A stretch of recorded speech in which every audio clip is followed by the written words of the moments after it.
আসসালামু আলাইকুম রহমতুল্লাহি ওবরকাতুহু। সম্মানিত দর্শক, ১২ই ফেব্রুয়ারিতে যে ত্রয়োদশ জাতীয় সংসদ নির্বাচন হচ্ছে, সেখানে আমাদের মান্যবর মহামান্য যে প্রধান উপদেষ্টা ডক্টর মোহাম্মদ ইউনূস, তিনি ভোট কেন্দ্র পরিদর্শনে গেছেন। অবাক করার বিষয় হলো যে তিনি এই ভোটের দৃশ্য দেখে এতটা আনন্দিত হয়েছেন, এতটা উদ্বেলিত হয়েছেন, আবেগে তার সারা শরীর থরথর করে কাঁপছিল। এবং আমার জিন্দেগিতে আমি ডক্টর মোহাম্মদ ইউনূসকে এতটা আনন্দিত কখনো দেখিনি। এমনকি তিনি যেদিন নোবেল পুরস্কার পেয়েছিলেন, সেদিন আমি তাকে দেখেছি। বহু মানুষ মানে ঢল নেমেছিল সেদিন রাজধানীতে। আমি তাকে অভ্যর্থনা জানানোর জন্য ফুলের তোড়ায় তিনি যে অঞ্চলে ছিলেন সেখানে রীতিমতো সয়লাব হয়ে গিয়েছিল। তখন তার যৌবন ছিল, শক্তি ছিল, মত্তা ছিল, তিনি হাসছিলেন। ঠিক সেই দিন তার যে আনন্দ, তার সাথে অনেক বেশি আনন্দ আমি দেখলাম আজকের দিনে ভোট কেন্দ্র পরিদর্শন করতে গিয়ে। তিনি যা বলেছেন, তিনি যা দেখিয়েছেন, তিনি যেভাবে হেসেছেন, তার মধ্যে তার সেই অভিব্যক্তি ফুটে উঠেছে। দ্বিতীয়ত, সম্ভবত যমুনাতে তিনি বসে বসে ভোট দেখছিলেন। তো যমুনাতে ভোট দেখতে গিয়ে তার যেটা হয়েছে, সেখানে তিনি তার কন্যা, তার প্রিয়ভাজন প্রেস সেক্রেটারি, অন্যান্য যারা আপনজন আছে তাদেরকে নিয়ে ভোটের দৃশ্য দেখছিলেন। সম্ভবত সেখানে একটি control centre, election monitoring control centre স্থাপন করা হয়েছে। সারা বাংলাদেশের যে বিভিন্ন ভোট কেন্দ্রগুলো রয়েছে, সেই ভোট কেন্দ্রে কীভাবে ভোট দিচ্ছে, সেখানে কীভাবে আইনশৃঙ্খলা রক্ষাকারী বাহিনী কাজ করছে, সেই দৃশ্যটি কেন্দ্রীয়ভাবে হয়তো যে কয়টি জায়গা থেকে মনিটর করা হচ্ছে, ওইরকম একটা মনিটরিং সেল হয়তো যে যমুনা সেখানে স্থাপন করা হচ্ছে। আপনারা জানেন যে এবারের ভোট অন্যবারের চেয়ে বিভিন্ন কারণে ব্যতিক্রম। এর কারণ হলো প্রতিটি ভোট কেন্দ্র সিসি ক্যামেরার অধীনে আনা হয়েছে। আবার প্রায় ৩০,০০০ সেই আইনশৃঙ্খলা রক্ষাকারী বাহিনী তাদের শরীরে ক্যামেরা লাগিয়ে দেওয়া হয়েছে, বডি ক্যামেরা। ফলে ভোট কেন্দ্রের ভিতরে বাইরে এই যে যাদের সাথে ক্যামেরা রয়েছে, মুভি ক্যামেরা, বডি ক্যামেরা, তারা চলন্ত মানে সিনেমার মতো করে প্রতিটি দৃশ্য তাদের সেই ক্যামেরায় ধারণ করা হচ্ছে এবং যারা কন্ট্রোল রুমে বসেছেন তারা সেই দৃশ্য দেখতে পাচ্ছেন। তো সেই দৃশ্য নিঃসন্দেহে ডক্টর মোহাম্মদ ইউনূস দেখছেন এবং দেখে তার মনে ভীষণ রকম আনন্দ লাগছে। এটার ইতিবাচক দিকগুলো বলে নেই। ইতিবাচক দিক হলো যে ডক্টর মোহাম্মদ ইউনূস সেই প্রথম দিন থেকেই বলে আসছেন যে তিনি একটি ভোট দেবেন, পৃথিবীর সেরা একটা নির্বাচন হবে, শান্তিপূর্ণ নির্বাচন হবে, বিশ্ব অবাক হয়ে তাকিয়ে দেখবে এবং আগামী ১০০ বছরের মধ্যে শ্রেষ্ঠতম নির্বাচন তিনি করে দেখাবেন। তো আজকের দিনে তিনি যদি তার সেই যে প্রতিজ্ঞা, তার যে আশাবাদ, এটি তিনি দেখে থাকেন, সঙ্গত করেন তার মনে অনেক আনন্দ, তিনি অনেক খুশি এবং তার এই প্রাপ্তি পরিণত বয়সে প্রায় ৯০ বছর বয়সে তিনি এই যে সফলতা দেখালেন, এটা অনেকে বলার চেষ্টা করছেন যে জীবনে প্রথম পিতা হওয়ার যেভাবে আনন্দ, ঠিক ওইরকম আনন্দ এর আগে আপনাদের মনে আছে যে একজন বৃদ্ধ সংসদ সদস্য জীবনে প্রথমবারের মতো এমপি হয়েছিলেন, তারও ওরকম প্রায় ৮০-৮৫ বছর বয়স।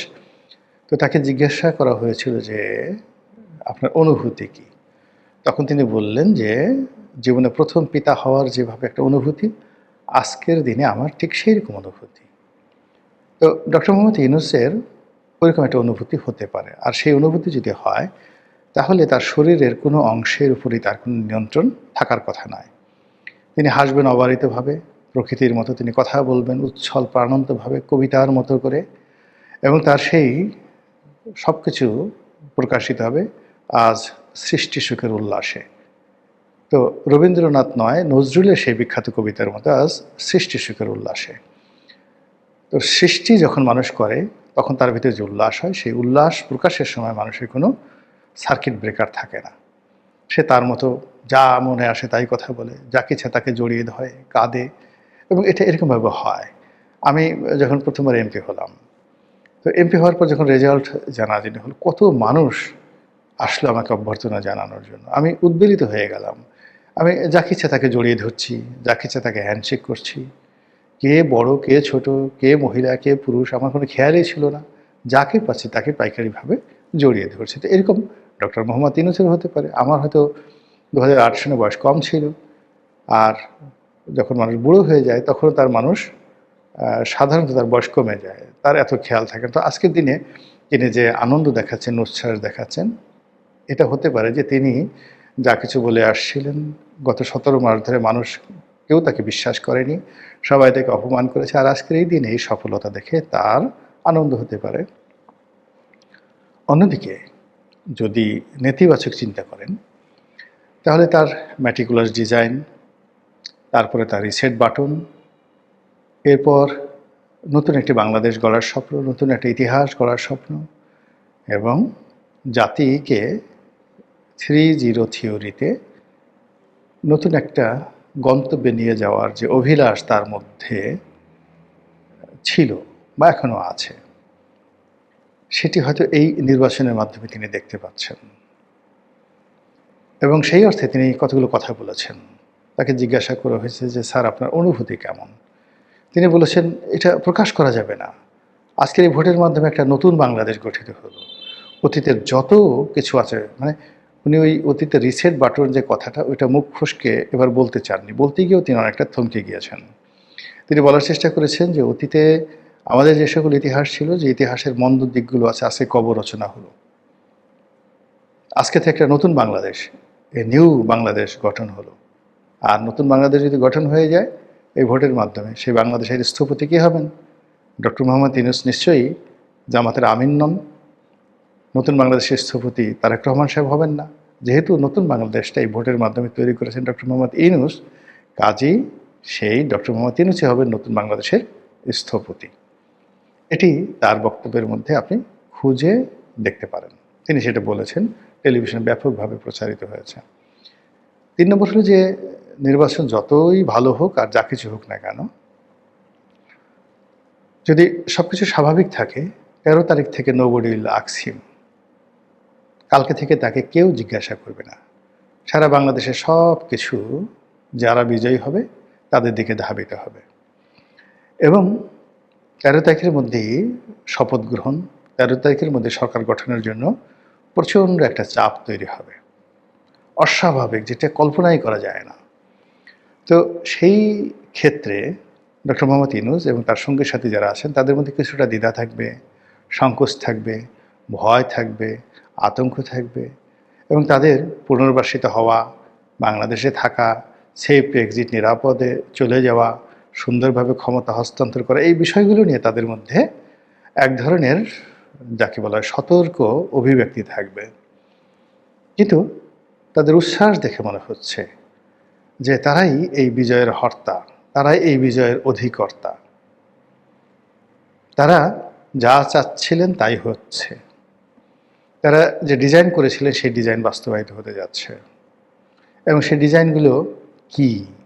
এই যে বিভিন্ন সংস্কার কমিশন, আলী রিয়াজের বিভিন্ন থিওরি, বদিউল আলম মজুমদারের বিভিন্ন থিওরি, ডক্টর মোহাম্মদ ইউনূসের বিভিন্ন স্বপ্ন, এবং তার সঙ্গে সঙ্গে মানে যারা এই মুহূর্তে আন্দোলনের সবচেয়ে বড় স্টেক হোল্ডার, সেই নাহিদ, সার্জিস বা হাসনাত আবদুল্লারা, তারা কিন্তু ব্যাকফুটেজে যাননি। তারা মন্ত্রিপরিষদ থেকে পদত্যাগ করেছেন, কিন্তু এখনও পর্যন্ত মন্ত্রী পাড়াতে তারা বসবাস করছেন, মন্ত্রীদের বাড়িতে তারা আছেন, এখানে থেকে তারা ইলেকশন করছেন। এত কিছুর মধ্যেও সেই যে বিদেশি ইউটিউবার যারা আছে তারা নাসিরুদ্দিন পাটোয়ারিকে স্বরাষ্ট্র মন্ত্রণালয়ে দিয়ে দিয়েছে। এর আগে প্রেস সচিব নাহিদ ইসলামকে প্রধানমন্ত্রী বানিয়ে দিয়েছিল, সেখান থেকে এখনও তাকে প্রধানমন্ত্রী হিসেবে তার দায়িত্ব থেকে তাকে নামানো হয়নি। তারা এখনও মানে ওই যে বলেছেন যে ভবিষ্যৎ প্রধানমন্ত্রী, তো নাহিদ ইসলাম যে ভবিষ্যৎ প্রধানমন্ত্রী ওই জায়গা থেকে এখনও তাকে সরানো হয়নি, তিনি এখনও সেই পর্যায়ে আছেন। আবার এই ভোটের পরে নাহিদ ইসলাম খুব দৃঢ়তার সঙ্গে বলেছেন এনসিপির প্রধান যে আমরা বিজয়ের একেবারে দ্বার প্রান্তে আছি, বিজয়ের দ্বার প্রান্তে আছি। এবং তিনি যেভাবে দৃঢ়তা নিয়ে বিজয়ের দ্বার প্রান্তে আছেন বলেছেন, ওভাবে তারেক রহমান সাহেব কিন্তু বলতে পারেননি। অন্যদিকে আজকের এই দিনে আমিরে জামাতের যে অভিব্যক্তি, তার যে ছুটোছুটি, বিভিন্ন মানুষকে তিনি যেভাবে আন্তরিকতা নিয়ে জড়িয়ে ধরেছেন, কোলাকুলি করছেন, আত্মবিশ্বাস দেখাচ্ছেন, যেভাবে আলহামদুলিল্লাহ বলছেন, তার লোকজন যেভাবে ইনফ্লুয়েন্স করছে মানুষজনকে, তাতে করে ডক্টর মোহাম্মদ ইউনূসের হাসি, তার বক্তব্য, জামাতের আমিরের কথাবার্তা, কর্মকাণ্ড এবং নাহিদ ইসলাম থেকে শুরু করে ওই যে নাসিরউদ্দিন পাটোয়ারির আজকের দিনে মানে তার যে তৎপরতা, এবং এর আগে যারা তাদেরকে বিভিন্ন সময় প্রমোট করেছেন ইউটিউবার, তারা তাকে স্বরাষ্ট্রমন্ত্রী বানিয়ে দেওয়া, মন্ত্রণালয় দিয়ে দেওয়া, এই জিনিসগুলোর সঙ্গে যদি আপনি এটা আন্তঃসংযোগ খুঁজে পান এবং আগামী 6 মাস 1 বছর যদি আপনি বিকল্প কোনো কিছু চিন্তা করেন, করলেও করতে পারেন, আর সেটা কাদের জন্য ক্ষতিকর হবে, কাদের রাজনীতির জন্য সর্বনাশ ঘটাবে, তারা সেই বিষয়গুলো নিয়ে কীভাবে চিন্তা করবেন সেটা তো তাদের বিষয়।